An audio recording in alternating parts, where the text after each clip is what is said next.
உலகம் யாவையும் தாமுளவாக்களும் நிலை பெறுத்தலும் நீக்களும் நீங்களா அழகிலா விளையாட்டுடையார் அவர் தலைவர் அன்னவர்க்கே சரண் நாங்களே. நிறைந்த அவைக்கு எனது தலைதாழ்ந்த வணக்கங்களை உரித்தாக்கிக் கொள்கின்றேன். வாலி வதை ராமன் குற்றவாளியா என்கிற தலைப்பில் நான் உரையாற்ற வேண்டும். நேரத்தின் அருமை கருதி நேரடியாக நான் தலைப்பிற்குள் வர ஆசைப்படுகின்றேன். இந்த தலைப்பே ஒரு சிக்கலான தலைப்பு. ராமன் குற்றவாளியா என்கிற கேள்வி எழுப்பப்பட்டிருக்கிறது. இந்த கேள்வி,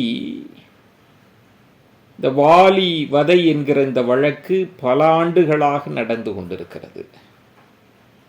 நாளையும் நடக்கும். எத்தனையோ தமிழ் அறிஞர்கள், தத்துவ அறிஞர்கள் இந்த வழக்கிற்கு தீர்ப்பு எழுதியிருக்கிறார்கள். ஆனால் எவராலும் இந்த வாலி வதை படலத்திற்கு தீர்வு சொல்ல முடியவில்லை. காரணம், கம்பன் தனது கெட்டித்தனத்தை ரொம்ப அபாரமாக இந்த படலத்தில் காண்பித்திருப்பான்.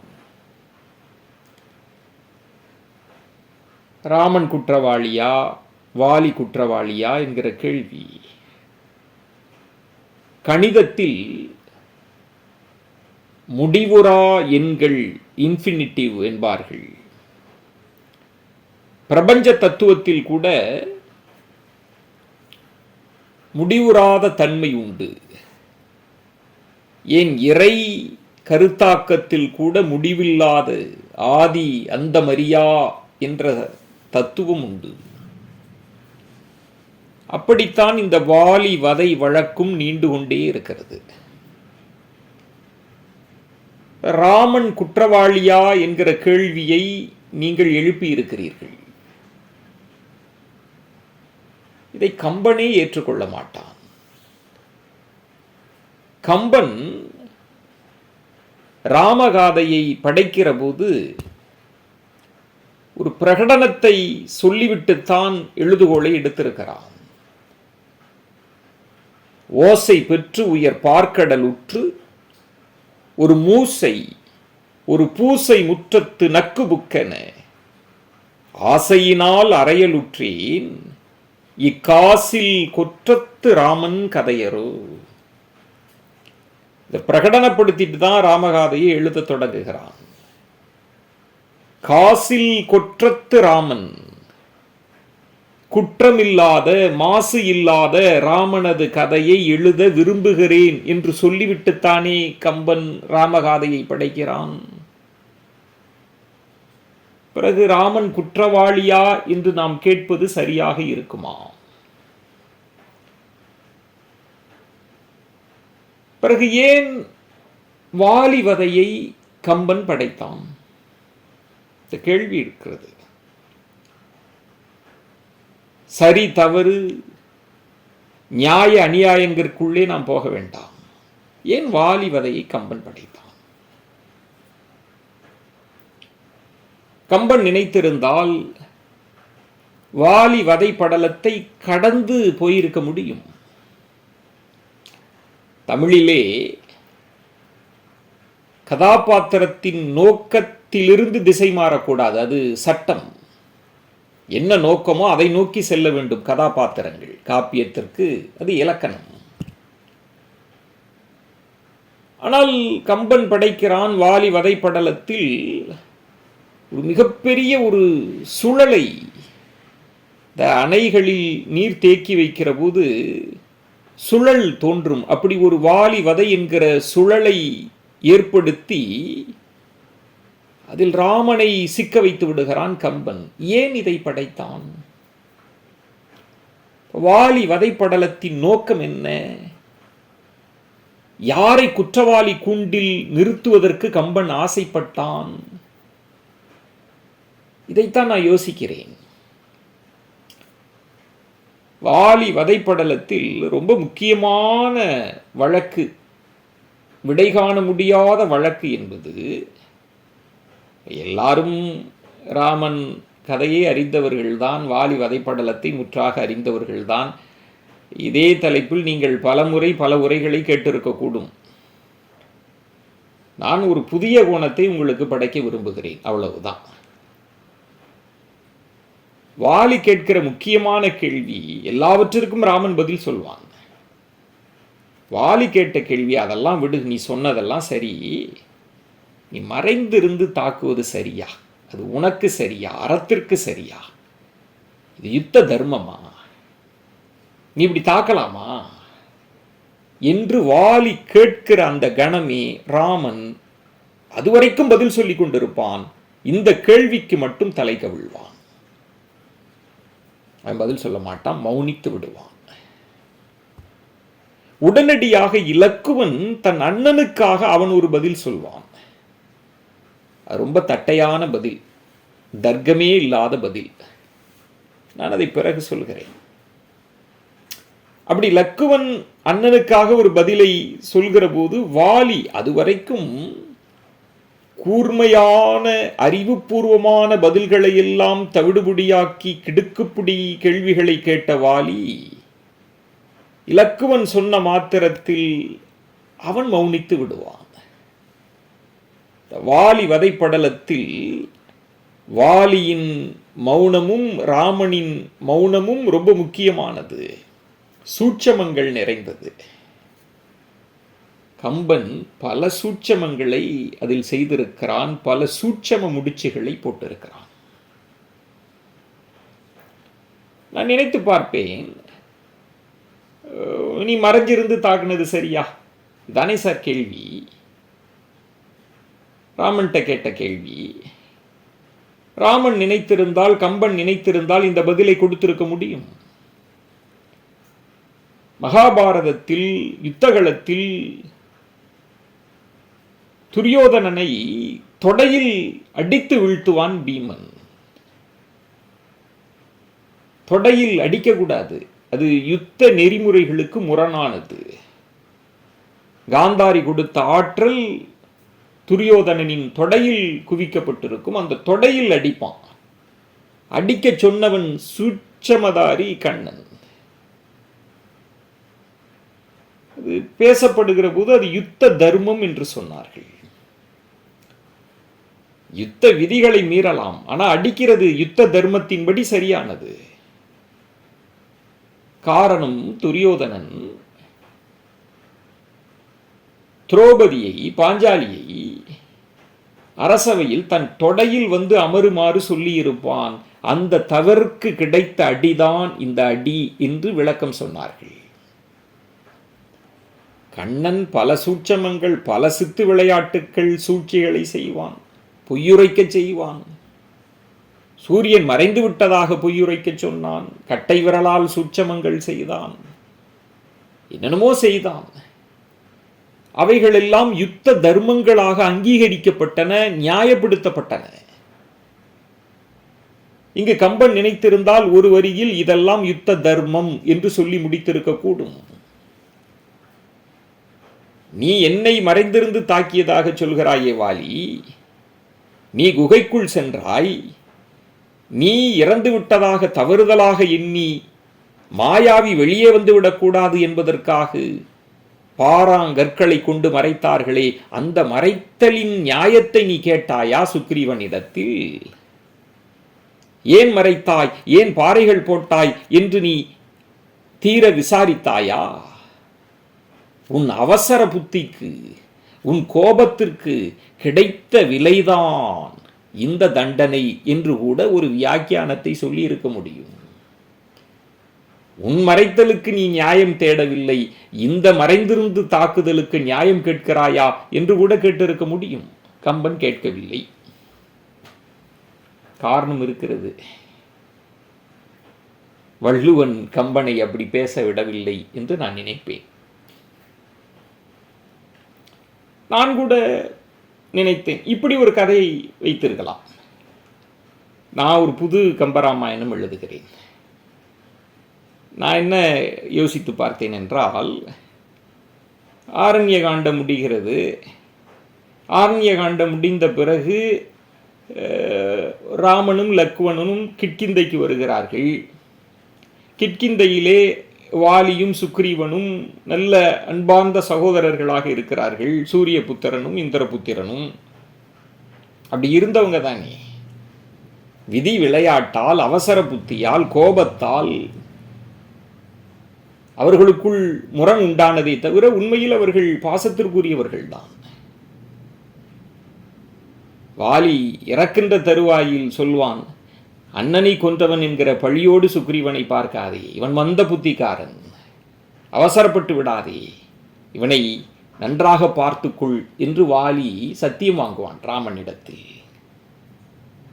அந்த அம்பு பாய்ச்சப்பட்டவுடன், அவன் கீழே விழுந்தவுடன் சுக்ரீவன் கண்ணீர் வடிப்பான். அப்படி பாசத்திற்குரியவர்கள் தான்.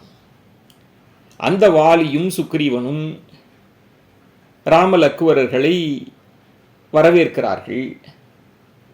வாலி ராமனை அறிந்திருந்தவன், ராமனின் பூர்வீகத்தை அறிந்தவன் வாலி. கிட்கிந்தையிலே அவன் மட்டும்தான். உங்களுக்கு ஒரு நுணுக்கம் சொல்கிறேன். கிட்கிந்தையில் ராமனின் பூர்வீகத்தை அறிந்திருந்தவன் வாலி, ராம அவதாரத்தின் பூர்வீகத்தை அறிந்திருந்தவன் அனுமன். ரொம்ப பிரமாதமான கெட்டித்தனம் பாத்திரப்படைப்பு கம்பன் படைத்தது. ஏன் வாலிக்கு கேள்வியின் செல்வன் என்கிற பட்டம் உண்டு என்றால், ராமனின் அருமை பெருமைகள் எங்கெல்லாம் பேசப்படுகிறதோ அங்கெல்லாம் தன் செவிகளை கொடுத்து ராமனின் அருமை பெருமைகளை கேட்டுணர்ந்தவன் வாலி என்று ஒரு கருத்து. அதனாலதான் கேள்வியின் செல்வன் என்று வாலியை அழைப்பார்கள். செல்வத்துள் செல்வம், செவிச்செல்வம், அச்செல்வம், செல்வத்துள் எல்லாம் தலை, வள்ளுவன் சொல்கிறான் அல்லவா. கேள்வியின் செல்வன் வாலி. அந்த வாலியும் சுக்ரீவனும் ராமலக்குவணனை வரவேற்கிறார்கள். நான் யோசிக்கிறது எப்படி, ராமன் சோர்வாக இருக்கிறான். ஆரண்ய காண்ட முடிவில் எல்லாம் ராம பெரிய சோர்வாக இருப்பான், சோகத்தில் இருப்பான், சீதையின் பிரிவால் மிகுந்த துயருட்டு இருப்பான். அப்போ வாலி கேட்கிறான், அறத்தின் நாயகனே, தர்மத்தின் தலைவனே, ஏன் இவ்வளவு சோகமாக இருக்கிறாய்? அப்போ லக்குவன் சொல்கிறான், இந்த மாதிரி சீதையை தூக்கிட்டு போயாச்சு ராவணன். உடனே வாலிக்கு கோபம் உண்டாகிறது. கோப கண்களில் இருந்து அப்படியே பீரிட்டு வருகிறது. ராவணனை என்ன செய்கிறேன் பார், அவன் இதற்கு முன்பே என்னிடம் அடிபட்டவன் தான். அப்படி அடிபட்டவன் தான் ராவணன். ஒரு முறை கடற்கரையில் இவன் கடவுளிடம் வேண்டிக் கொண்டிருக்கிற போது ராவணன் போய் வாலியுடைய வாளை பிடித்து விடுவான். அந்த வாள் ராவணனை சுற்றி வளைத்து விடும். இப்ப ராவணன் வாளை விட்டு விடுவான், வாலியினுடைய வாள் ராவணனை விடாது. அப்படியே தூக்கிட்டு வந்து வீட்டில் போடுவான். அங்கதன், வாலியினுடைய மகன் அங்கதன், ஏதோ 10 தலை பூச்சி அப்படின்னு ராவணனை வைத்து விளையாடியதாக ஒரு முன்பு நடந்த கதை உண்டு. வாலி சொல்கிறான், உடனடியாக ராவணனை போய் நான் என்ன செய்கிறேன் பாரு, எனக்கு ஒரு கணம் போதும், சீதையை மீட்டு கொண்டு வருகிறேன் என்று சொல்கிறான். ராமன் சொல்கிறான், வேண்டாம், அது என் வில்லுக்கு இழுக்கு, சீதை இதை விரும்ப மாட்டா அப்படின்னு சொல்கிறான். இப்போ வாலி சொல்கிறான், இது என்ன, நம்மெல்லாம் சகோதரர்களாகிவிட்டோம், உன் துயர் என் துயர் அல்லவா, உன் எதிரி என் எதிரி அல்லவா, உன் நண்பன் என் நண்பன் அல்லவா, இதெல்லாம் எங்கே ராமன் சுக்ரீவன்கிட்ட பேசியதை நான் இங்கே மாத்துறேன். அப்படி வாலி சொல்கிறான். ராமன் ஏற்க மறுத்த பிறகு, ரொம்ப அழுத்தி சொன்ன பிறகு, அனுமன் பேசிய பிறகு, நான் வேண்டுமானால் என் தம்பியை அனுப்புகிறேன், அனுமனை அனுப்புகிறேன், என் வானர படைகளை அனுப்புகிறேன், இவர்களோடு போய் சீதையை மீட்டு கொண்டு வா அப்படின்னு சொல்கிறான். அந்த படைகளோடு அவன் புறப்பட்டான். கிட்கிந்தா காண்டம் முடிந்தது. இப்படி கதையை முடித்திருக்க முடியும். கம்பன் நினைத்திருந்தால் முடித்திருக்கலாம். ராமனுக்கு எந்த சிக்கலும் வந்திருக்காது. ஆனால் கம்பன் அதை செய்யவில்லை. அப்படி என்றால் கம்பன் ஏதோ ஒன்றை இந்த ராமகாதையின் மூலமாக, வாலி வதைப்படலத்தின் மூலமாக நிறுவ முற்பட்டிருக்கிறான். வாலி வதைப்படலத்தில் பல சூட்சமங்களை செய்திருக்கிறான். கம்பனின் கெட்டித்தனம், கம்பனினுடைய அபாரமான ஆற்றல், கவி ஆற்றல் வெளிப்பட்ட இடம் என்பது வாலிவதை தான். அந்த சூட்சமங்களின் சூத்திரங்களை ஒவ்வொன்றாக நான் விளக்கப் போகிறேன், அவிழ்க்கப் போகிறேன். இதுதான் இந்த பேச்சினுடைய நோக்கமாக இருக்கப் போகிறது. நான் தலைப்பை மாற்றுகிறேன். வாலிவதை கம்பன் செய்த சூத்திரங்கள். வாலிவதை கம்பன் செய்த சூட்சமங்கள், எப்படி வச்சுக்கலாம் தலைப்பு. சூத்திரம் கூட சரியா இருக்காது. கம்பனின் சூட்சமங்கள். கொஞ்சம் கதையோட்டத்தோடு நீங்கள் வர வேண்டும். இப்போது இதனால் வரைக்கும் நீங்கள் கேட்ட கதைதான். நான் புதிய கோணத்தில் என் சிற்றறிவுக்கு எட்டிய வகையில் பேசப்போகிறேன். கொஞ்சம் கவனமாக எல்லாம் நிமிர்ந்து உட்கார்ந்து கேளுங்கள். ஆரண்ய காண்டத்தினுடைய கடைசி பகுதிக்கு வந்து விடுவோம்.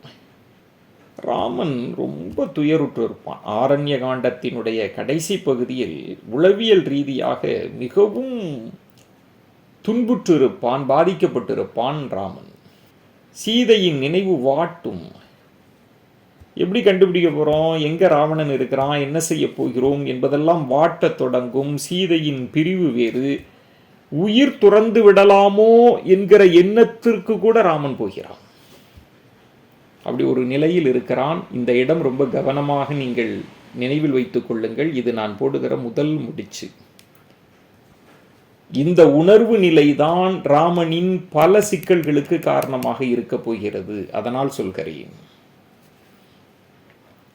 இதில் கம்பன் செய்த அபாரமான விடயம், நீங்க கடவுள் அவதாரமாக கூட இருக்கலாம், ஆனால் மனித உடல் தரித்து விட்டால், மனித பிறவி எடுத்து விட்டால், மனித பிறவிக்கே உரிய சோக தாப துக்கங்களிலெல்லாம் நீங்கள் உழல வேண்டும். அதிலிருந்து நீங்கள் விடைபெற முடியாது. மனித பிறவி எடுத்த பிறகு நமது புலன்கள், அது ஆசையாக இருக்கலாம், காமமாக இருக்கலாம், காதலாக இருக்கலாம், போய் பற்றி கொள்ளும். அந்த பற்றுதலுக்கு பிறகு அது துன்பம் விளைவிக்கும். சீதையின் மீது கொண்ட காதல், அன்பு ராமனை வாட்டுகிறது. அரச பதவியை கூட விலக்கிவிட்டான். ஆனால் காதல் அவனை வாட்டுகிறது, சீதை அவனை வாட்டுகிறாள். அப்படிப்பட்ட சூழலில் அவன் இருக்கிறான்.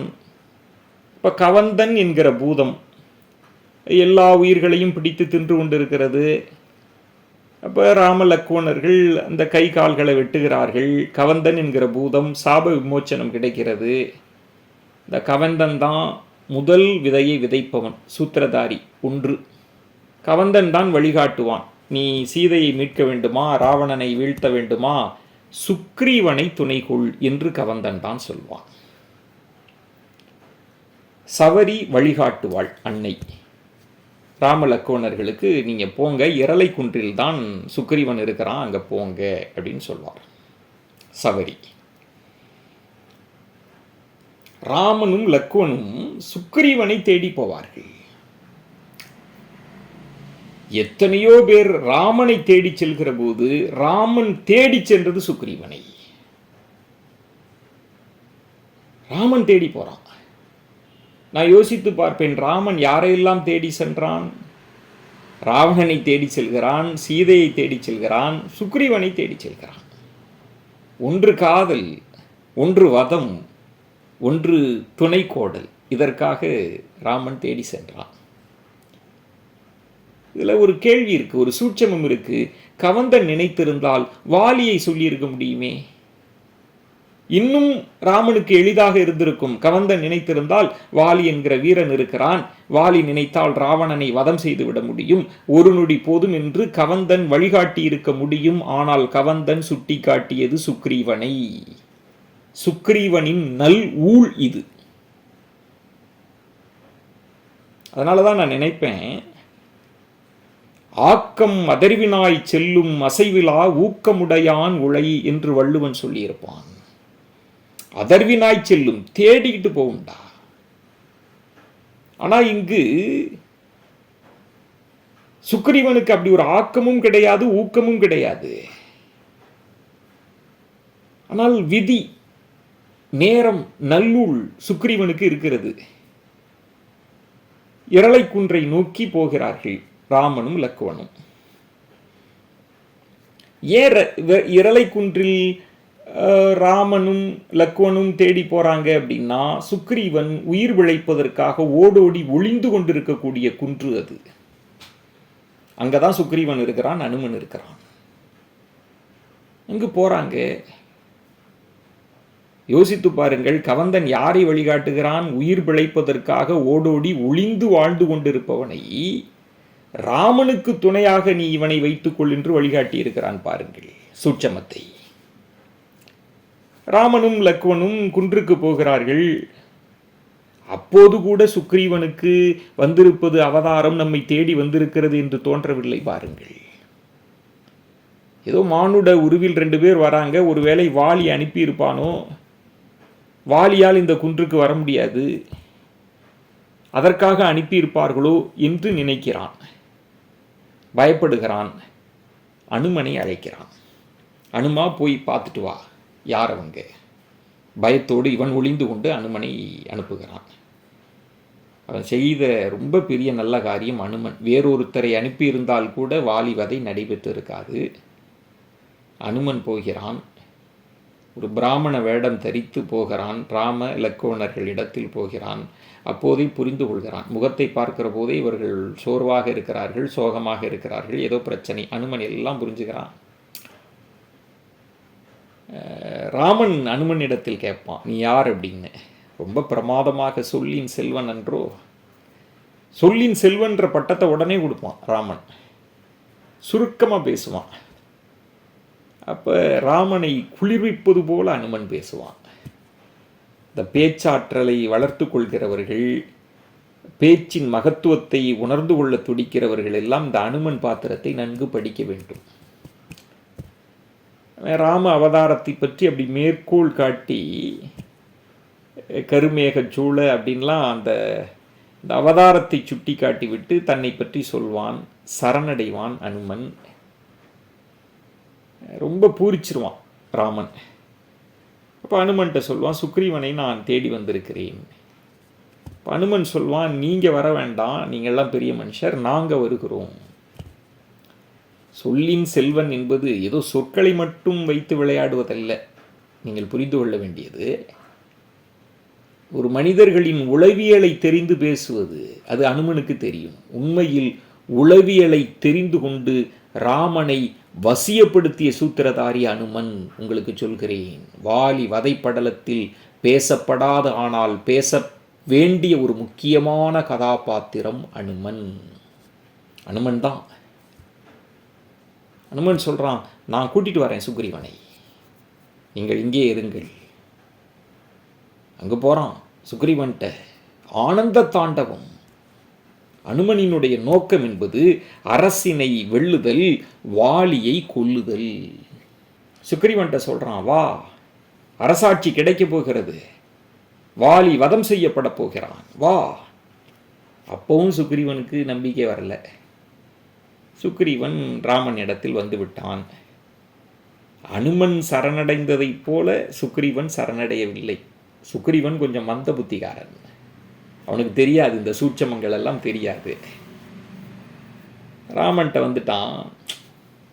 ராமன் ஏற்கனவே உளவியலாக சீதையை பிரிந்து இருக்கிறான், துன்பத்தில் துணன்று கொண்டிருக்கிறான், என்ன செய்யறதுன்னு தெரியல, மானுட பிறப்பில் இருக்கிறான் இல்லையா. முதல் சர்க்கிள் ராமனிடத்தில் எங்கு தொடங்குகிறது என்றால், சுக்ரீவனை நீ பார்த்துட்ட, துணைக்கு கேட்க போற, பார்த்தவுடன் வாக்குறுதியை கொடுத்து விடுகிறான். ராமன் சறுக்கிய இடம்.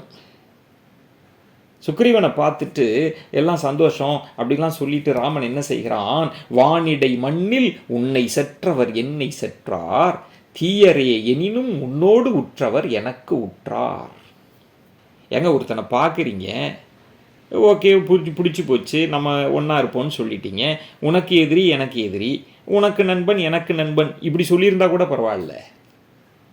ராமன் சொல்கிறான், உனக்கு நண்பன் தீயவனாக இருந்தாலும் அவன் எனக்கு நண்பன், உனக்கு எதிரி நல்லவனாக இருந்தாலும் அவன் எனக்கும் எதிரி என்று ராமன் சொல்லலாமா? இது அரச தர்மமா? இது நடுநிலைமையா? இதை தமிழ் அறம் ஏற்றுக்கொள்ளுமா? ராமன் சறுக்கிய இடம் அந்த இடம். ராமன் வாக்குறுதி கொடுத்து விட்டான். அடுத்து அனுமன் பாருங்க, அப்போ கூட சுக்ரீவனுக்கு ஒன்றும் தெரியலை. எவ்வளவு பெரிய வாக்குறுதி கிடைத்திருக்கிறது, நம் வாழ்க்கையில் எவ்வளவு பெரிய ஒரு அவதாரம் துணைக்கு வரப்போகிறது, இது எந்த அருமை பெருமையும் தெரியவில்லை. அனுமனுக்கு தெரியும். அவன் ராம அவதாரத்தின் சூட்சமங்களை தெரிந்து கொண்டவன். அந்த அனுமன் சொல்கிறான், பொதுவாக என்ன சொல்ல, வாங்க நம்ம இடத்துக்கு போகலாம், சாப்பிட்லான்னு தானே கூப்பிடணும். அனுமன் ஒரு வார்த்தையை போடுகிறான், வாருங்கள், உங்கள் கோயிலுக்கு நீங்கள் எழுந்தருள வேண்டும். சுக்ரீவன் இருப்பிடத்தை அது உங்களுடைய திருக்கோயில் அப்படின்னு புகழ்கிறான். ராமனுக்கு ரொம்ப சந்தோஷம். கடவுள் அவதாரமாக இருந்தாலும் மானுட பிறப்பை எடுத்து கொண்டால் புகழுரைக்கு மயங்காதார் யாரும் உளரோ என்கிற கேள்விதான் எனக்கு இருக்கிறது. சரி, போயாச்சு, எல்லாம் சாப்பாடு பரிமாறுறாங்க. இவன் தான் உயிருக்கு பயந்து ஒளிஞ்ச கதாச்சானி, அங்கே தானே இருக்கிறான். அனுமன், சுக்ரீவன், உடனிருந்த தளபதிகள் உணவு பரிமாறுகிறார்கள். ராமன் பார்க்குறான், ஒரு பொம்பளையும் காணாமே, ஒரு மனைவி, யாரோட மனைவியும் இங்கே இல்லையே.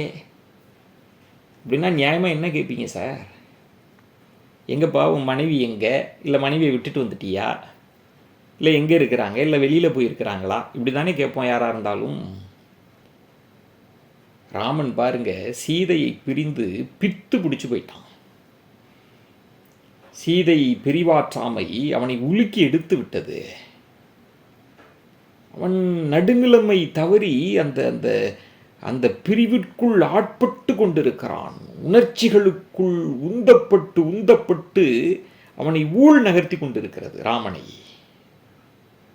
அவன் பார்த்து சொல்கிறான், நன்மனைக்குரிய பூவையை பிரிந்துலாய்கொலோ நீயும் பின்னென்றான். கம்பன் போட்டான், நீயும். என்ன கேட்குறான், நீயும் மனைவியை பிரிஞ்சிருக்கிறியாடா அப்படின்னா அந்த நீயும் என்கிற அந்த வார்த்தை இருக்குல்ல, கம்பன் ஆரண்ய காண்டத்திலிருந்து அவனுடைய உளவியலை படம் பிடிப்பதற்காக ஒரு இம்மை சேர்த்தான். அது தமிழினுடைய, அதுதான் தமிழ், அதான் கம்பன். நீயும் பிரிஞ்சிருக்கிறியா மனைவியை என்று கேட்ட அந்த மாத்திரத்தில் அனுமன் ராமனின் உளவியலை புரிந்து கொண்டான். இனி அனுமனினுடைய சூட்சம பகுதிகளைத்தான் நான் விளக்கப் போகிறேன். எப்படி ராமனை வசியப்படுத்தினான், வாலி வதைக்கு உந்தி தள்ளினான் என்பதை நீங்கள் தெரிந்து கொள்ள வேண்டும். கதை ஆரம்பிக்குது. அவன் சொல்கிறான், இந்த மாதிரி வாலி, சுக்ரீவன், அண்ணன் தம்பி, நான் ரொம்ப சுருக்கமாக விரைவாக போயிடுறேன், நீங்கள் கொஞ்சம் உள்வாங்கிக்கோங்க. இப்போ மாயாவின்ற ஒரு அரக்கன் வந்தான். வாலி அவனோடு சண்டை செய்ய போனான். பெரிய சண்டை, அப்படியே மலைகளுக்குள் சண்டை நடந்து ஒரு குகைக்குள் போய் 2 பேரும் சண்டை போட்டுக்கிட்டாங்க. சுக்ரீவன் அரசப்படைகள்லாம் வெளியே இருந்தது. ரொம்ப நாள் சண்டைக்கு பிறகு ஒரு மிகப்பெரிய சத்தம் கேட்கிறது. ரத்தம் ஆறாக ஓடுகிறது. இப்போ எல்லாரும் என்ன நினச்சோம் அப்படின்னா, வாலியை மாயாவி கொன்று விட்டான் அப்படின்னு நினச்சோம். அதை கேட்ட மாத்திரத்தில் அப்படியே சுக்ரீவன் துடிதுடித்து போய்விட்டான். அண்ணன் இறந்து போய்விட்டானா, நானும் போகிறேன், நானும் சண்டைக்கு போகிறேன் அப்படின்னு சொல்கிறான். இப்போ அமைச்சர்கள்லாம் இல்லை, இது சரியாக இருக்காது, மாயாவி வெளியே வந்தால் எல்லா மக்களையும் கொன்று தீர்த்து விடுவான், இது நன்மை கிடையாது, நீ அடுத்த அரச பதவியை ஏற்றுக்கொள்ள வேண்டும் அப்படின்லாம் சொல்கிறாங்க. சுக்ரீவன் தயங்குகிறான். அமைச்சர்கள் எல்லாம் அழுந்தி சொல்லி சுக்ரீவனை அழைத்துட்டு போகிறாங்க.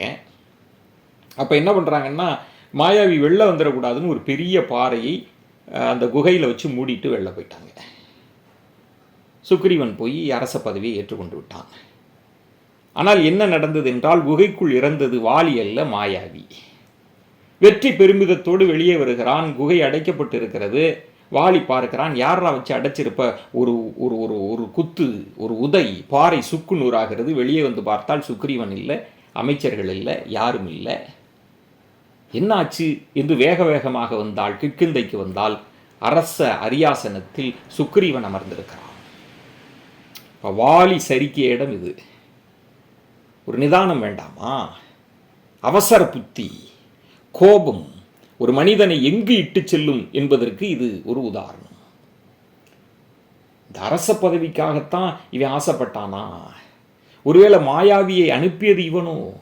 நம்மையும் குகையில் மூடி சாக வேண்டும் என்று நினைத்தானோ? இந்த அரச பதவியை அடைய இவன் துடித்தானோ என்று எண்ணுகிறான். யாரை? சொந்த தம்பியை. கோபம் கொப்பளிக்கிறது. சுக்ரீவன் அண்ணனை பார்த்த பிறகு ஆசையாக ஓடோடி வருகிறான். ஆனால் அதையெல்லாம் ஏற்றுக்கொள்கிற, அதையெல்லாம் கணிக்கக்கூடிய இடத்தில் வாலி இல்லை. சுக்ரீவனை அடியோ அடியென அடிக்கிறான். அவன் தப்பித்தோம் பிழைத்தோம் என்றுதான் இரளை குன்றுக்கு ஓடி வந்து விட்டான். ஏன் இரளை குன்றுக்கு போய் வாலி அடிக்கலை? ஒரு கேள்வி இருக்குல்ல, ஏன் அங்கே வரல? ஏன்னா கம்பன் லாஜிக். ஒரு கதை எப்படி சொல்லப்பட வேண்டும் என்பதற்கு கம்பன் உதாரணம் சொல்கிறான். இன்றைக்கெல்லாம் நிறைய திரைப்படங்கள் அதுக்கு அர்த்தமும் இல்லை, நீங்கள் தத்துவமாக தர்க்கமாக யோசிக்க முடியாது, லாஜிக் இருக்காது, லாஜிக் இடிக்குது அப்படின்றாங்க. அங்கே ஒரு இடம் வச்சான். இந்த மாயாவியின் உடன் பிறந்தவள் துந்திபி. இந்த துந்திபியை அடித்து தூக்கி எறிகிறான் வாலி. அது அந்த இரளை குன்றில் போய் விழுது. அங்கே மதங்க முனி தவத்தில் இருக்கிறான். அந்த தவத்தை கலைப்பதை போல இந்த துந்திபி உடல் வந்து போய் விழுது. அவனுக்கு ரொம்ப கோபம் வந்து விடுகிறது மதங்க முனிக்கு. அவன் சாபமிட்டான், என் தவத்தை கலைச்சி இல்லை, இந்த மலைக்கு இந்த குன்றுக்கு வந்தால் நீ தலை வெடித்து இறந்து விடுவாய். அதனால் அந்த குன்றுக்கு போயிட்டான். தப்பிச்சோம் பிழைச்சோம் அப்படின்னு நாங்கள் ஓடி ஓடி வந்து விட்டோம் அப்படின்னு அனுமன் கதையை சொல்லுகிறான். அனுமன் கிட்டத்தட்ட 33 செய்யுள் வாலியை பற்றி சொல்லுவான். அப்போ கூட ராமன் அப்படியே சிரிச்சுக்கிட்டே கேட்குறான். சுக்ரீவனை பார்த்து சொல்கிறான், ஓ நீ தாவி தாவி தப்பிச்சு வந்துட்டியோ அப்படின்னு சிரிச்சுக்கிட்டு கேட்டுட்டு இருக்கிறான். அப்போ தான் அனுமன் பார்க்குறான், என்ன இது, இப்போ தான் நம்ம எடுத்து விடணும் என்று தனது அஸ்திரத்தை எடுக்கிறான். சூட்சமம் தொடங்குகிறது. அனுமன் சொல்கிறான், உரிமை என்றிவர்க்குரிய தாரமாம் அருமருந்தையும் அவன் விரும்பினான். அனுமன் செய்த சூழ்ச்சி. சுக்ரீவனோட மனைவியின் பெயர் ருமை. அவனை விரும்பினான் வாலி, விரும்பிட்டான். ராமனுக்கு கடும் கோபம் வந்து விட்டது. அவன் மனைவியே ராவணன் விரும்பி இருக்கிறானே, அந்த சோகத்தில் இருக்கிறான். இதை கேட்ட பிறகு அவனுக்கு மிகுந்த கோபம் இருக்கிறது. அடுத்து பாருங்கள், தாரம் வவ்வின நின்ற சொற்றறிக்குமாறுளதோ. கவிப்பார்வை. விரும்பினான் என்கிற வார்த்தை அடுத்து வவ்வினான் என்று மாறுகிறது. அபகரித்து கொண்டான். இவன் பொண்டாட்டியை அபகரிச்சுக்கிட்டான். நீ கேட்குறியே, என்னப்பா அவன் பொண்டாட்டியை காணான்னு கேட்டியே, வாலி அபகரிச்சுக்கிட்டான் என்று சொல்கிறான். இந்த இடம் ரொம்ப சூட்சமமான இடம், யோசிக்க வேண்டிய இடம். உண்மையில் வாலி சுக்ரீவன் மனைவியை விரும்பினானா? இந்த கேள்வி இருக்கிறது. சுக்ரீவன் மனைவியை அபகரித்து கொண்டானா? அது உண்மையா? கம்பனுக்கே அது ஒரு சிக்கலான இடம். அதனால்தான் அனுமனை பொய்யில் ஆதன் அப்படின்னு சொல்லுவான். பொய்யில் ஆதவன், மெய்யுடையவன் என்று சொல்லலை, பொய்யில் ஆதன் அப்படின்னு சொல்லுவான். ரொம்ப நுணுக்கமான இடம். கம்பன் அந்த இடத்தில் யோசித்து யோசித்து வார்த்தைகளை போட்டிருப்பான். அனுமன் அந்த இடத்தில் சூழ்ச்சி செய்தாவிட்டான். ஏன்னா வாலி ருமையை விரும்பியதாகவோ சுக்ரீவன் அதை தேடியதாகவோ எல்லாம் குறிப்புகள் இல்லை. நான் மீண்டும் அதை நான் சொல்கிறேன், ஏன் அந்த இடம் ரொம்ப சூட்சமமான சூழ்ச்சி மிகுந்த இடம் என்று. அப்போ ராமன் இதை கேட்ட பிறகு அவனுக்கு கிறுக்கு பிடிச்சிருச்சு. பொண்டாட்டி அபகரிச்சிட்டானே. கிட்டத்தட்ட சுக்ரீவன் நம்மளை மாதிரி தான், சீதை மாதிரி தான், கோபம் கொப்பளிக்க இருக்கிறான். அப்போது கூட ராமன் வாலியை வதம் செய்ய வேண்டும் என்று நினைக்கவில்லை தோழர்களே. அடுத்து அனுமன் பாருங்க, ஒருத்தனை ஒரு ராம அவதாரத்தையே எப்படி மூளைச்சலவை செய்கிறான் அனுமன் என்பதை தெரிந்து கொள்ள வேண்டும். அவன் சொல்கிறான், ராவணன் இருக்கிற இடத்துக்கு போகணும், சீதையை கண்டுபிடிக்கணும்னா மானுட உருவம் தெரித்து நம்மளால் கண்டுபிடிக்க முடியாது.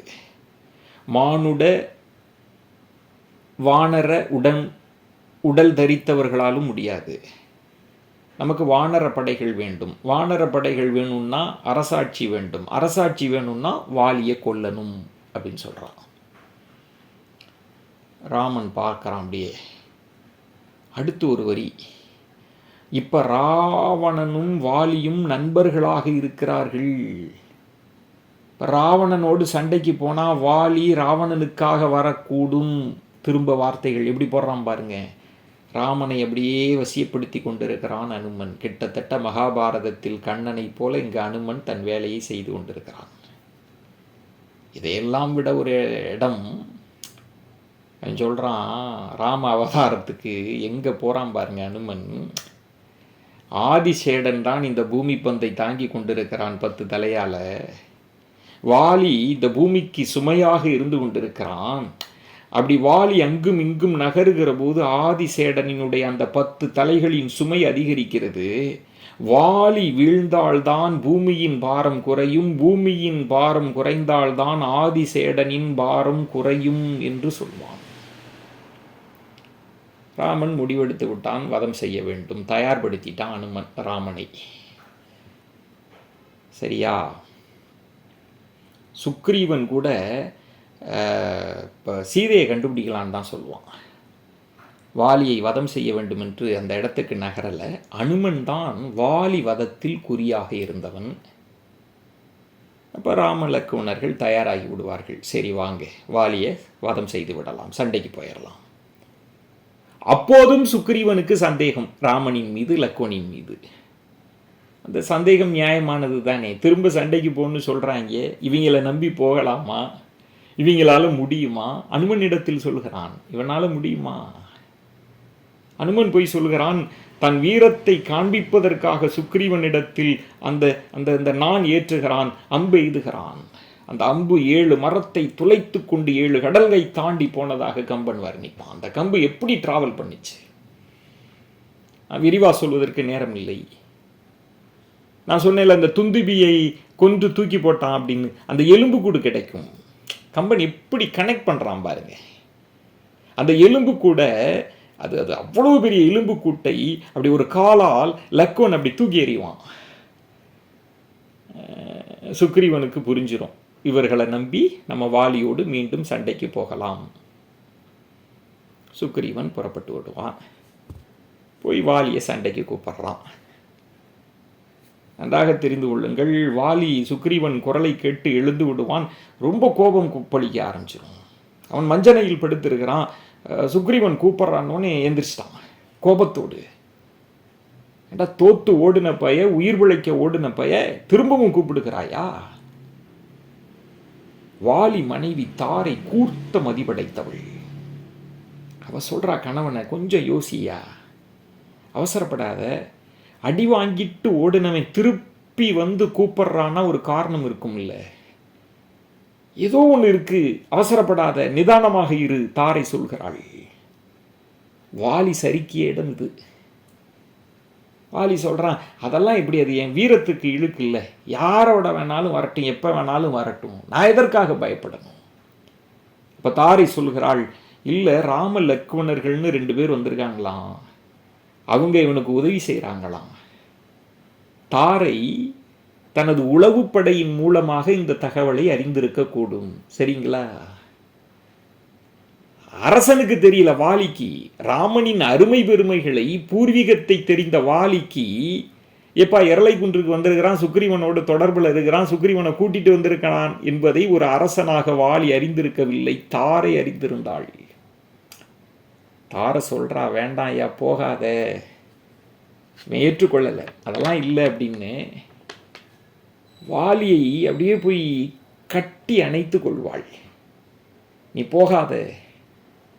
ஆனால் வாலியினுடைய வாயிலிருந்து வெஞ்சின புகை வரும், கண்களில் தீப்பொறி அப்படியே இருக்கும். அந்த தீப்பொறி தாரையினுடைய கூந்தலை அப்படியே பொசுக்கி தீப்புகை வந்ததாம். ஒரு அமங்கல சிக்னல் கொடுக்குறான் கம்பன் வாலிக்கு. அப்போ தாரை சொல்வா, ராம லக்குவணர்கள் வந்திருக்கிறாங்க, சுக்ரீவனுக்கு ஆதரவாக இருப்பாங்க, உன்னை ஏதாவது செஞ்சிருவாங்க, போகாத ஐயா என்று மன்றாடுகிறாள். அப்போது வாலி பேசுகிற அந்த பேச்சு இருக்கு பாருங்க, அதுதான் வாலி வதை சூட்சமத்தின் ரொம்ப பிரமாதமான பகுதி. ராமனை எப்படி எடுத்து வைக்கிறான் பாருங்க. ராமன் கொல்வதற்காக வந்திருக்கிறான். ஆனால் வாலி இங்கு கதாபாத்திரம் என்ன பேசுகிறது தெரியுமா? அவன் பேசுவான், அறநெறி ஒழுக்கங்களை நடந்து காட்டி உய்விக்க வந்தவன் ராமன். நீ யாரை பற்றி பேசுகிற? தாரைட்ட சொல்கிறான், தர்மம் அழியும்படியாய் என் தம்பியோட சேர்வானா? என் தம்பியோட சேர்ந்தா அது தர்மம் அழிஞ்சு போயிடாதா? ஏண்டி அரச பதவியை பரதனுக்கு விட்டு தந்த வேண்டி அற்ப தொழில் புரியும் குரங்கோடு போய் கூட்டு சேருவானா? இப்படி 2 குரங்குக்கு இடையில சண்டை நடக்குது, ஒரு குரங்கோட கூட்டு சேர்ந்துக்கிட்டு வந்து என்ன கொள்வானா? அற்ப தொழில் புரியும் குரங்கு. ஒரு கட்டத்தில் நாய் என்று கூட வாலி சாகர தருணத்தில் பேசுவான். ஒரு வார்த்தை போடுவான், அம்பிடை தொடுக்குமோ அருளின் ஆழியான். ஏண்டி எங்க 2 பேருக்குள்ள சண்டை, எங்க 2 பேருக்கு இடையில் என் மீது அவன் அம்பு எய்துவானா? அடுத்து கோபமாக சொல்வான், பிழைத்தனை பாவியுள் பெண்மையாய். 2 பொருள் சொல்வாங்க. பெண் புத்தியால் நீ பிழை, இப்படி தப்பா புரிஞ்சுக்கிட்டு பேசுறடி. இன்னொன்று, பெண் ஆனதால் நீ பிழைத்து போனாய். நீ யாரை பத்தி குறை சொல்ற? ராமனை பத்தி குறை சொல்றியா? நீ பொம்பளன்றதுனால விடுகிறேன் என்கிற பொருளும் உண்டு. இவ்வளவு நம்பிக்கையோடு அவன் வெளியே வருகிறான். என்ன சூட்சமம் பாருங்க, எப்படி கம்பன் படைத்திருக்கிறான் பாருங்கள். அப்படி வெளில வரான்.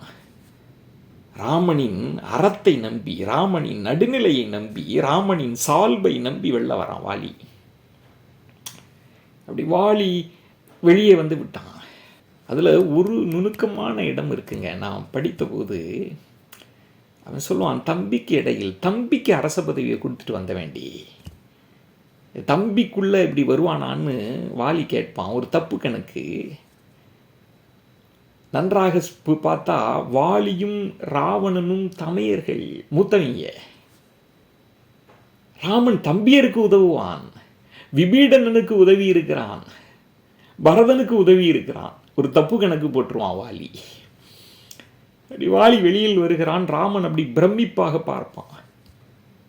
லக்குவன்ட்ட சொல்கிறான், தேவர்கள் அசுரர்கள் இவனுக்கு ஒப்பாரும் இக்காரும் இல்லாத ஒருத்தன். இந்த பூமி பந்தில் இப்படி இருக்கிறான், என்ன ஒளி புறந்திய ஆளாக இருக்கிறானே இவன், இப்படி இருக்கிறானே, புகழ்ந்து பேசுகிறான் ராமன். யாரை கொல்ல வந்திருக்கிறானோ, யாருக்கு எதிராக வந்திருக்கிறானோ அந்த வாலியை மெய்மறந்து பாராட்டுவான் ராமன். இப்போ காட்சி பாருங்கள். இப்போ ராமன் சறுக்கிய இடம் வரும். ராமன் மிகுந்த ரொம்ப பெரிய இடம் சறுக்கியிருப்பான். அந்த பாசாங்கு தனமான வார்த்தைகள் இருக்குல்ல, புகழுரைகள், இந்த இதிலெல்லாம் அப்படியே வழுக்கி விழுந்துருவான். அணுவன் விரித்த வலையில் பாசாங்கு கற்களில் இடறி விழுந்திருப்பான் ராமன். வழுக்கு சொற்கள் வழுக்கி விழுந்தான் ராமன். இப்போ லக்குவன் பார்க்குறான் அண்ணனை, மரத்துக்கு பின்னால் ஒளிஞ்சிருக்கிறான் வில்லோடு. இங்கிட்டு சுக்ரீவனை பார்க்குறான். லக்குவன் நினைக்கிறான், நம்ம அண்ணன் வில்லாற்றல் எப்படிப்பட்டவன், நம்ம அண்ணன் எப்படி போர் புரிகிறவன், போய் மறைஞ்சு இருந்துக்கிட்டு அம்பு வச்சுக்கிட்டு இருக்கிறானே, இது ஐயோ அசிங்கமாக இருக்கே என்று லக்குவன் நினைக்கிறான். இன்னொரு பக்கம் சுக்ரீவனை பார்க்கிறான். என்னடாவே அண்ணனை கொல்றதுக்கு ஒரு யமனை கூட்டிகிட்டு வந்திருக்கிறானே, ஒரு அண்ணனை கூட்டிகிட்டு வந்துருக்குது, ஒரு ஆளை கூப்பிட்டு வந்து, இவெல்லாம் ஒரு தம்பியா? அப்போது ராமன்கிட்ட சொல்கிறான், இது சரின்னு படலை. லக்குவன் எச்சரிக்கை செய்தான் ராமனிடத்தில், இது ரொம்ப தீரா பழியை உனக்கு கொடுத்துரும், நீ மறைந்திருந்து இப்படி இது உன் வில்லாற்றலுக்கு இது சரி கிடையாது ராமா. அண்ணன்ட்ட சொல்கிறான், அத்தா இதுகள் அப்படிமா. அப்போ ஒரு சொல் விளையாட்டை கம்பன் போடுவான். வேற்றர்கள் திறத்திவன் தஞ்சமன் வீர என்றான். வீர அப்படின்ற ஒரு வார்த்தையை வைத்து அப்படி ராமனை தட்டுவான். இது வீரமாடா, இப்படி ஒளிஞ்சிருந்து அடிக்கிறது உன் வில்லாற்றலுக்கு சரியா என்று லக்குவன் கேட்பான். நீ வந்து சுக்ரீவனை நம்பாத. ஆனால் ராமன் அதில் லக்குவன் இப்படி பேசுகிறத அவன் எதிர்பார்க்கல. ராமன் லக்குவனை சீண்டுவான். என்ன நீ வீரன்ற வார்த்தையை சொல்லி விளையாடிட்டியே. அவன் சொல்லுவான் லக்குவன்ட்ட, ராமன் இங்கே பாரு, குரங்குகள் இடத்தில் நீ பேசுகிற இந்த ஒழுக்கைகளுக்கு இதெல்லாம் விடு, இதெல்லாம் குரங்குகள் கூட்டம், இதில் போய் நீ இதை இவ்வளவு யோசிக்கிற சொல்லுவான். ராமன் சொல்லுவான், குரங்குகளுக்குள்ள இதெல்லாம் யோசிக்கலாமா அப்படின்னு சொல்லிட்டு சொல்லுவான், அங்கே பாரு, எல்லாரும் இப்படியே ஒன்றாக அன்பாக அப்படிலாம் இருந்து விட்டால் பரதனுக்கு ஏற்றம் ஏது? எல்லாம் ஒத்துமையாக அன்போடு இருந்து விட்டால் பரதனின் அன்பு எப்படி சிறந்ததாக கருதப்படும் அப்படின்னு பரதனை உதாரணம் காட்டுகிறான் ராமன். சிறந்த தம்பியராக பரதனை போல் எப்படி இருக்க முடியும் அப்படின்னு கேட்குறான். யாரு? லக்குவன்கிட்ட. எங்க பரதனாவது அரச பதவியை துறந்தான், உனக்காக மனைவியை துறந்து அரச வாழ்க்கையை துறந்து காட்டில் வாழ்ந்து கொண்டு பழிகளை சுமந்து கொண்டிருக்கக்கூடிய லக்குவனை பார்த்து பரதன் எவ்வளவு சிறந்தவன் தெரியுமா அப்படின்னு பேசுகிறாங்க. அதற்குள் ஒரு சூட்சமம் என்ன அப்படின்னா, பரதன் இருந்திருந்தா இப்படி பேசியிருப்பானா? அதுதான், நான் சொன்னதை தானே செஞ்சிருப்பான். மனித மனம் எப்படி நினைக்குது பாருங்க. ஒரு சரியான வழிகாட்டுதல், அறிவுரைகளை ஏற்க சில நேரங்களில் மனித மனம் தவறிழைத்து விடுகிறது, பிழை செய்து விடுகிறது. நல்லுள் இருந்தால் எச்சரிக்கை வரும், இது தவறுன்னு சுட்டிக்காட்ட ஆட்கள் இருப்பார்கள். ஆனால் தீயுள் இருக்கிற போது மனித பிறப்பு இடறி விழுகிறது. ராமனும் இடறி விழுகிறான். அதில் ராமன் சொல்கிறான், இங்கே பாருப்பா, ஒரு தத்துவம் பேச ஆரம்பிச்சிட்றான் ராமன். இந்த உலகத்தில் நல்லவனும் இருப்பான், கெட்டவனும் இருப்பான். நல்லவன் ரொம்ப குறைவாக இருப்பான், அவன்கிட்ட நல்லதும் இருக்கும் கெட்டதும் இருக்கும். நம்ம இந்த கெட்டதெல்லாம் நீ உன்ன மாதிரி பார்க்கக்கூடாது, அவன்கிட்ட இருக்கிற நல்லதை மட்டும் பார்க்கணும். உடனடியாக தத்துவம் பேசுகிறான் ராமன். குணம் நாடி குற்றமும் நாடி அவற்றுள் மிகை நாடி மிக்க குழல். வள்ளுவத்தை மேற்கோளாக வைத்து பேசுவான். கம்பன் தானே பேசுகிறான் ராமன் உயிரில். ஆனால் என்ன முரண் என்றால், இன்னும் சற்று நேரத்தில் வாலி இடத்தில் இருக்கிற குறைகளை மட்டுமே வாதமாக வைக்கப் போகிறான் ராமன். முற்றாக முரணாக பேசப் போகிறான். ஆனால் லக்குவன்ட்ட எப்படி பேசுகிறான்? சுக்ரீவனோட நல்லதை மட்டும் பாரு, கெட்டதை பார்க்காது. அப்படி பார்த்தால் நான் யோசித்து பாருங்கள், வாலி எவ்வளவு நல்ல விஷயங்களோடு இருக்கிறவன் தெரியுமா? வேத ஞானத்தை படைத்தவன், சிவபெருமான் அருட்செல்வம் பெற்றவன், சிவபக்தன், பொய்யை உரைக்காதவன், பொய்யுரையாத புண்ணிய அப்படின்னு அவன் மனைவி தாரை சொல்வாள். ஞானசம்பந்தர் தேவாரத்தில் வாலியார் வழிபட பொருந்தினார் அப்படின்னு பாடுறார். திருவட குரங்காடுதுறை, அங்கு வாலி எப்படியெல்லாம் சிவனை வழிபட்டான் அப்படின்னு மனக்கண்ணால் பார்த்த பிறகு ஞானசம்பந்தர் பாடுவார். வாலி என்று கூட சொல்லல, வாலியார்னு பாடுவார். திருநாவுக்கரசர் திருவையாறில் எப்படி வழிபட்டதை அதை குறிப்பிடுவதற்கு வாலியார் வணங்கி ஏத்துனர் பாடுவார். அவ்வளவு புகழ் உடைந்தவன். அங்கதான் சொல்லுவான், இந்த நாட்டில் வாலி அரசாட்சி செய்த நாட்டில் துன்பம்ன்றதை யாரும் அறியாம இருந்தாங்களேன்னு அவ்வளவு சிறப்புக்குரியவன். ஆனால் ராமன் வாலியினுடைய சிறப்பை அப்போது பார்க்கவில்லை. ராமன் சறுக்கிய இடம் அது. கம்பன் எப்படி சூட்சமங்களை செய்கிறான் பாருங்க அப்படின்னு சொல்கிறான். வேற வழி இல்லை, சண்டை நடக்க போகுது. சுக்ரீவன் வாலியோடு சண்டை போடுகிறான், அடி வாங்குகிறான். ராமன் அப்போது கூட அம்பு எய்தவில்லை, பானம் எய்தவில்லை, நீங்கள் தெரிந்து கொள்ள வேண்டும். அப்புறம் அடிப்பட்டு திரும்ப ஓடோடி வருகிறான் ராமனிடத்தில். எப்பா, உங்கள்கிட்ட அப்பயே சொன்னேனே, என்ன நீ பார்த்து கொண்டு சும்மா இருக்கிற? உங்களுக்கு நம்பிதானே வந்தேன். திரும்ப ஒரு மாலையை அணிந்து கொண்டு போ, எனக்கு அடையாளம் காண முடியல, யாரு வாலி யாரு சுக்ரீவன்னு தெரியல, ஒரு மாலையை அணிந்து கொண்டு போ என்று சொல்கிறான். ஒரு காட்டு மாலை அணிந்து கொண்டு போகிறான். அப்போதும் ராமன் பானம் எய்தவில்லை, நீங்கள் குறித்து கொள்ள வேண்டும். அப்போதும் இல்லை,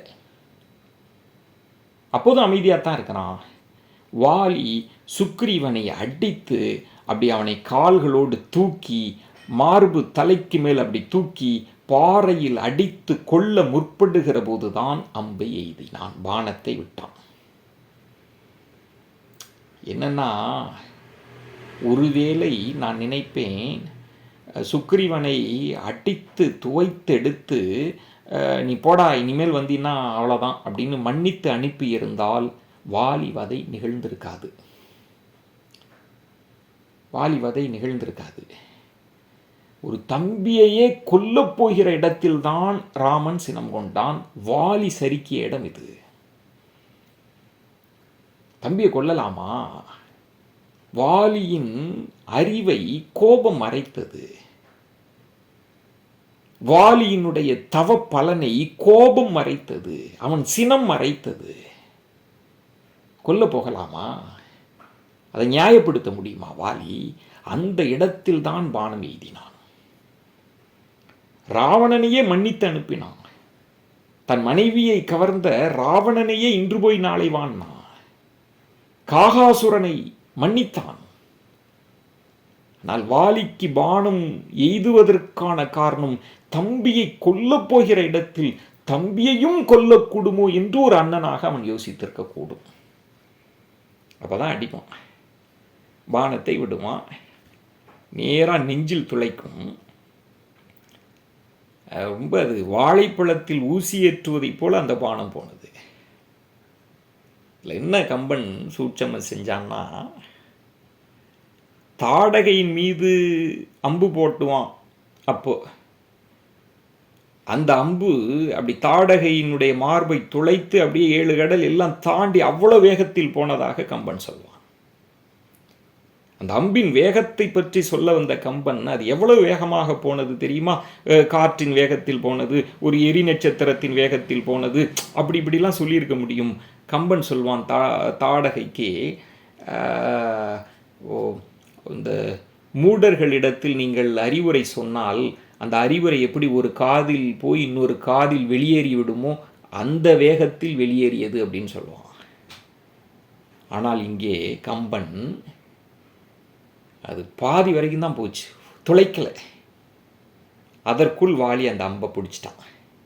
அப்படி அம்பை பிடிச்சி அப்படி வெளியில் எடுக்கிறான்.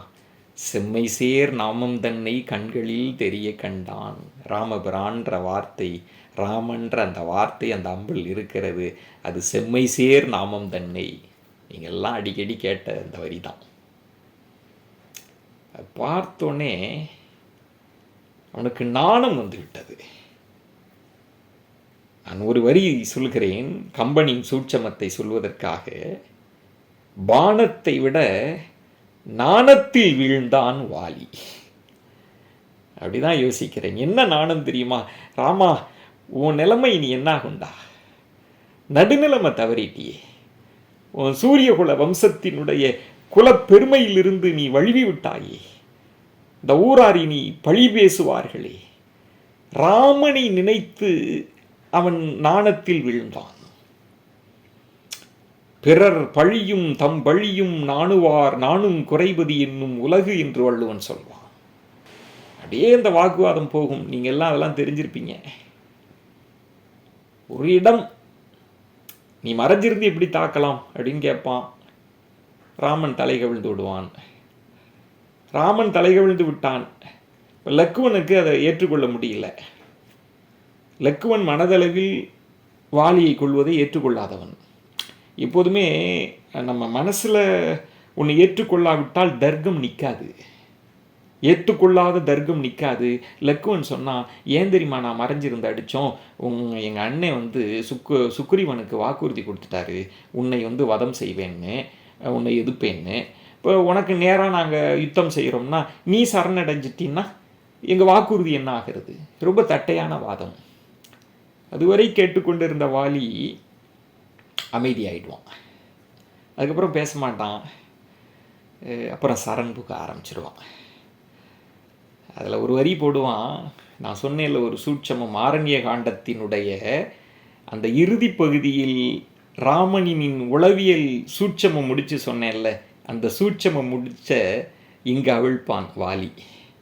தேவியை பிரிந்த பின்னை திகைத்தனை போலும் செய்கை.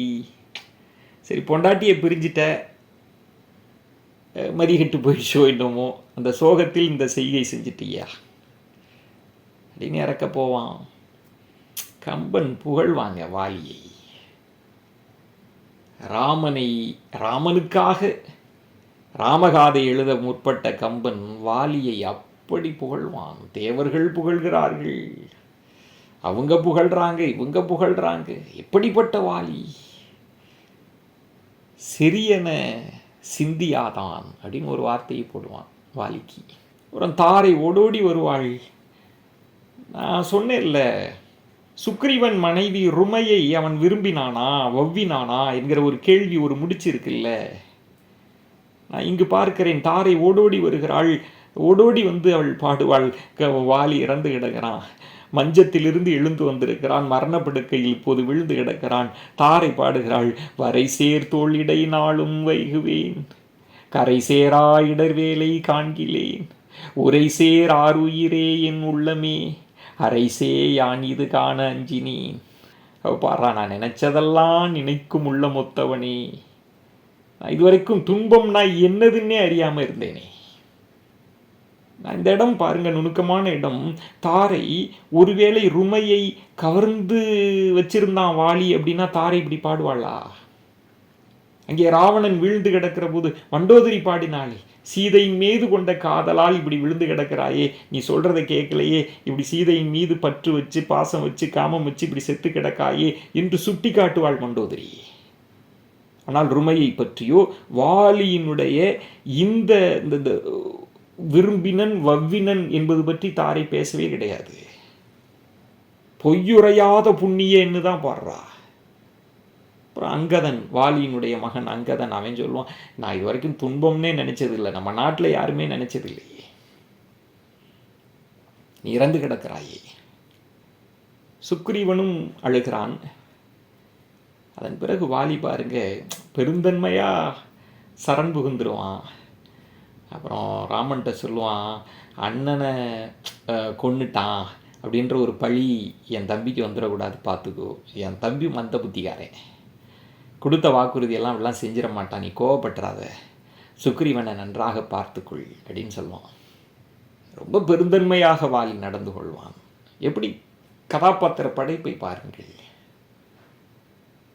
அப்புறம் ராமன் புரிஞ்சிடும், அங்கதன்ட்ட தன் உடைவாளை கொடுத்துருவான், அந்த வச்சுக்கோ.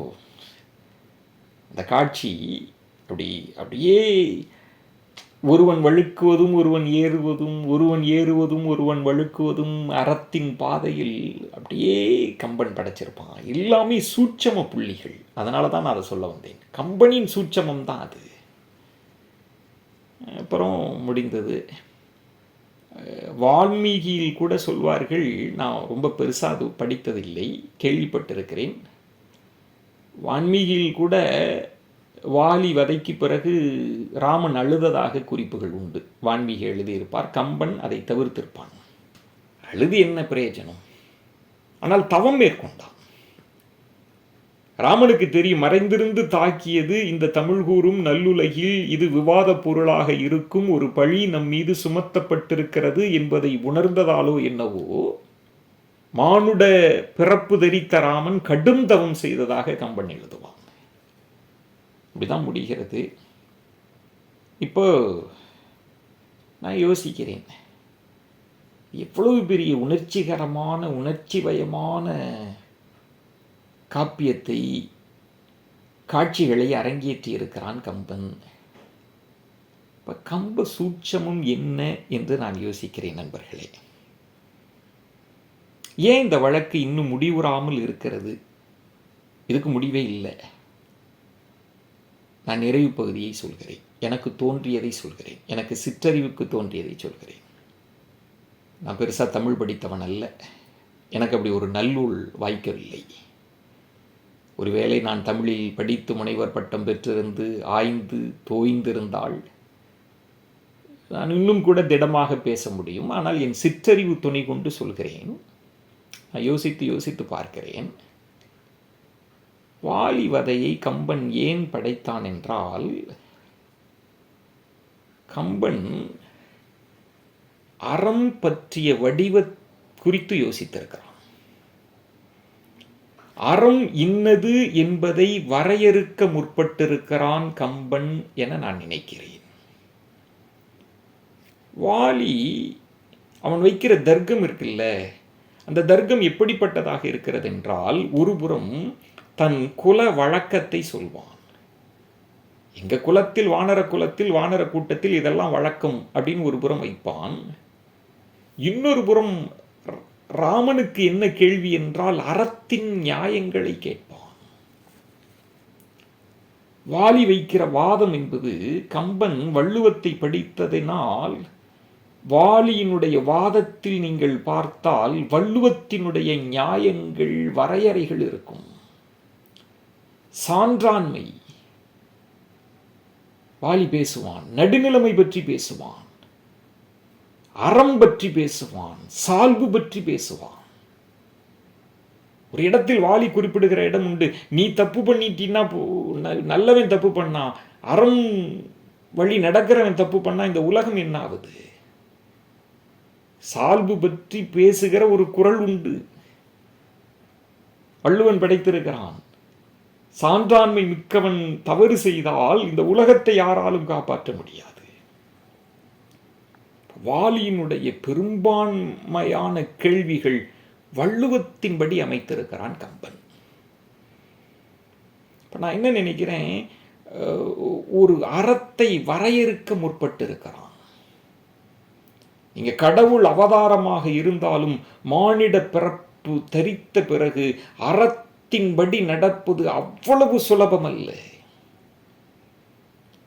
அறத்திற்கு உருவம் கொடுக்க முற்பட்டிருக்கிறான் கம்பன் வாலி வதைப்படலத்தில். நான் இன்னும் கூட சொல்வேன், பாத்திரத்தின் நோக்கங்களை எல்லாம் விட்டு இந்த கிட்கிந்தா காண்டத்தில் வாலி வதைபடத்தில் அறத்தில் தோய்ந்து தன்னையே மறந்து போயிருக்கிறான் கம்பன். இது என்னோட அவதானிப்பு. அறத்தை வரையறுப்பது, யோசித்து பாருங்கள், எந்த பண்பாட்டில் எந்த இனக்குழுவில் ஒரு ஒரு ஒரு படைப்பு இருக்கு, ஒரு கடவுள் அவதாரம் இருக்கிறது, எதிர் முகாமில் ஒரு குரங்கின கூட்டம் இருக்கிறது, ஒரு குரங்கின் பிரதிநிதியாக வாலி, இன்னொரு புறம் கடவுள் அவதாரமான ராமன், ரெண்டு பேருக்கும் இடையில் ஒரு வழக்கு இருக்கிறது, இன்னும் வழக்கு முடிந்தபாடில்லை. என்னங்க கடவுள் தப்பு செய்வாரா, கடவுள் அவதாரம் தப்பு செய்யுமா, அட தூக்கி போட்டு போங்க அப்படின்னு தமிழர்கள் போகவில்லை. இது மணிநீதி பரம்பரையில் வந்த தமிழர்கள். நமக்கு நீதி அறம் பெரிது, நமக்கு இறையை காட்டிலும் அறம் பெரிது. எதிரே நிற்பவன் கடவுளாக கடவுள் அவதாரமாக இருந்தாலும் கூட அறத்தின் பாதையிலிருந்து வழுவினால் தமிழர்கள் அந்த இடத்தில் யோசிப்பார்கள் என்பதுதான் வாலி வதைப்படலம். நீங்க உணர்வு வயப்பட்டவர்கள் மனிதர்கள், உணர்ச்சி வசப்பட்டவர்கள். அறத்தின்படி நடப்பது நடுநிலைமையோடு, சான்றாண்மையோடு, வார்த்தை தெளிவோடு, சிந்தனை தெளிவோடு தர்மத்தை நிலைநிறுத்துவது அவ்வளவு எளிதல்ல.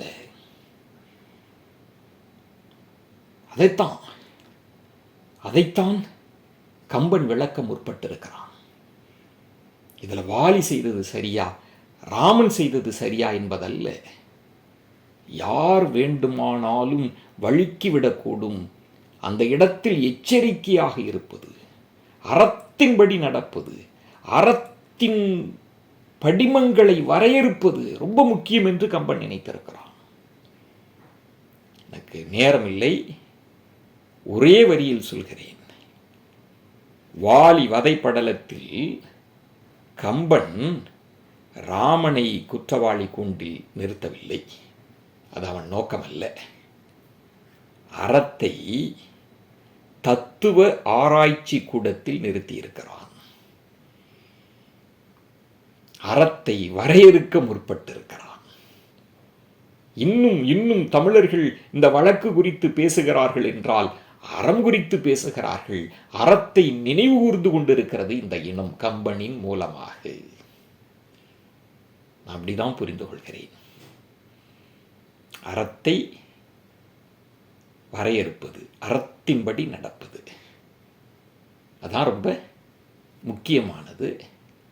அதைத்தான் கம்பன் வலியுறுத்தி இருக்கிறான். அதன்படி நடப்பது அது ரொம்ப முக்கியமானது. நான் யோசிப்பேன், வான்மீக ராமாயணத்தை மொழிபெயர்ப்பு செய்தவர்கள் கம்பன் மூலத்தை வைத்துக்கொண்டு தன் படைப்பை கொண்டு வந்தான். டிரான்ஸ்லேஷன், டிரான்ஸ்கிரிப்ஷன் அப்படின்லாம் சொல்லுவாங்க. மொழிபெயர்ப்பு செய்தவர்களே கூட வான்மீக ராமாயணத்தின் சில பகுதிகளை விடுத்து விட்டார்கள். ஏன்னா தமிழ் பண்பாட்டுக்கு ஏற்றதல்ல. மொழிபெயர்ப்பிலேயே கம்பன் முற்றாக மாறி படைத்தான். நான் என்ன சொல்கிறேன்னா, என் ஆசிரியர்கள்ட்ட, தமிழாசிரியர்கள்ட்ட நம்ம போய் பேசுகிற போது சின்னனா போடுறதா பெரியனா போடுறதா, சின்ன ராவா பெரிய ராவா, இந்த குழப்பமெல்லாம் இருக்குங்கள. அப்போ அவர் சொல்வார், இதெல்லாம் இலக்கணம்லாம் படிப்பா.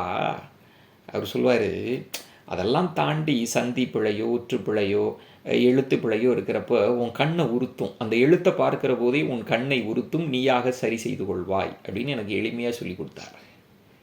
தமிழர்களுக்கு எங்கெல்லாம் பண்பாட்டு சிக்கல் வந்திருக்கிறதோ, பண்பாட்டு கோளாறுகள் முரண்கள் வந்திருக்கிறதோ, தத்துவ சிக்கல்கள் வந்திருக்கிறதோ, அங்கெல்லாம் அவர்கள் கண்கள் உறுதி இருக்கிறது. அதனால மொழிபெயர்ப்பு செய்தவர்கள் மாற்றினார்கள். ராமகாதை எழுதிய கம்பன் அதை மாற்றினான். அப்படி என்றால் இந்த சமூகத்திற்கு விழுமியங்களை விட்டு செல்ல ஆசைப்பட்டிருக்கிறார்கள். ராமகாதையின் மூலமாக கம்பன் ராமனை நிலைநிறுத்துவதை விட அறத்தை நிலைநிறுத்த விரும்பியிருக்கிறான். காரணம், அறமும் ராமனும் வேறு வேறு அல்ல. இப்படித்தான் நான் புரிந்து கொள்கிறேன். நன்றி, வணக்கம்.